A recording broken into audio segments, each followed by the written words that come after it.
I don't even know what to say in this intro, so I'm gonna tell you that yeah, I was clipping the facial hair and then the clippers just broke, and so I had to shave it all. So now I look like babyface half Jeremy. Yeah, I feel really naked. You see me for the nerd I am. So let's do this review.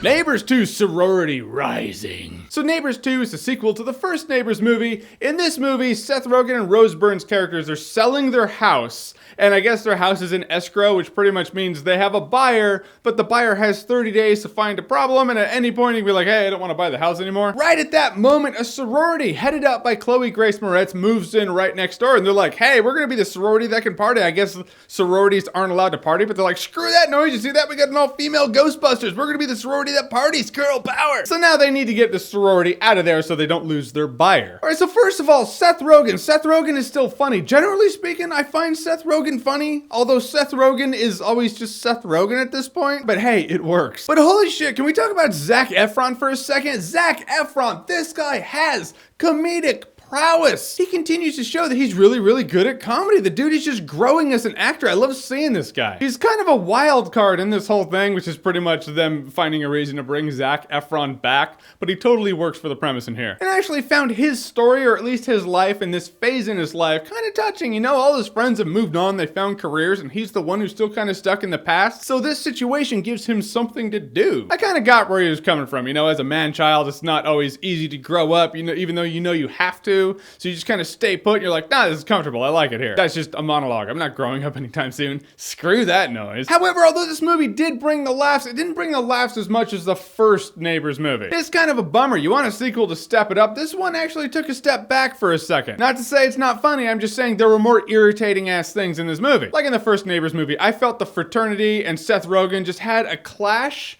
But it was ultimately Seth Rogen's like, hey, we need a good night's sleep. We have a new kid. The kid needs to sleep. We want this thing out of here for our own comfort. Now it's like, hey, sorority, we need you out of there so we don't have 2 mortgages and lose both houses. It's like a financial crisis on the line here. So immediately you're on Seth Rogen's side. You actually kind of hate the sorority for putting them in this position. And I'm sure the first Neighbors movie, if I go into it again, I can kind of nitpick things like this. But in this movie, it was more apparent. It was more apparent up front. It's like, hey, if you just kind of went through the proper channels, you could get them out of there. There's a scene where the sorority steals all this shit from their house and starts selling it right there on the porch. Yeah, call the cops. Seth Rogen's like, oh, we can't. We stole this other stuff. And I want to keep it vague because I don't want to spoil the movie. Point is, they stole stuff from them, but they burned all the evidence, so there's no evidence of that. Alonzo Harris from Training Day taught us all. It's not what you know, it's what you can prove. There's no proof of it. It didn't happen. Call the cops. Get them out of there. Boom. Done. There are a couple scenarios, maybe a few scenarios where you're like, nah, you can get out of that way easier. There's no need to go through this shit. The comedy really shines in this movie from the one-liners that the actors do.